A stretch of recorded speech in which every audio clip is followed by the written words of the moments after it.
hello लोगोफोर नोंथांमोनखौ आंनि चेनेलाव खनसे बरायबावबाय स' लोगोफोर भिडिअ लाबोनाया एसे गोबाव जाबायमोन आरोना लोगोफोर दिनैहाय ओंख्रि संनाय ब्लग भिडिअ लाबोलायबाय आरो लोगोफोर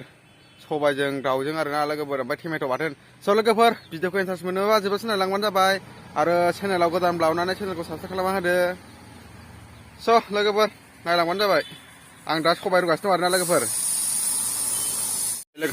आं दा सबाय रुगासिनो दं आरोना लोगोफोर माबाखौ 10 पास जाबाय आरोना लोगोफोर गाबबाय थानाया रुयाखै आरोना दा बेखौ रुइगौमानि रुना दोनदों आरोना लोगोफोर स' लोगोफोर आं दा सबायखौ रुखांनानै सागंजों साखांनानै दा गामलायाव दोनबाय आरोना लोगोफोर दा आं दाउ बुथारनानै सुनानै एवनानै सबायखौ हरसै आरोना लोगोफोर स' लोगोफोर भिडिअखौ इन्टारेस्ट मोनोबा जोबोद नायलांबानो जाबाय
लोगोफोर दा एवगासिनो दं आरोना एबारहाय बे माबाबाथाय सबायखौ हरसै आरोना लोगोफोर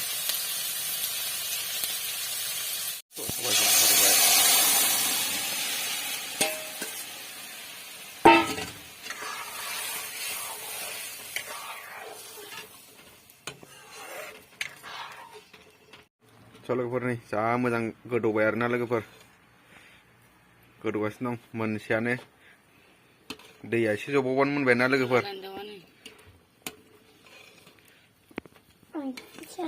स' लोगोफोर मोननाय बायदानो नै दुन्दियाबो रेडि खालामना लाखाबाय आरोना लोगोफोर एबार दैया एसे जबावबाथाय दुन्दिया हरसै आरोना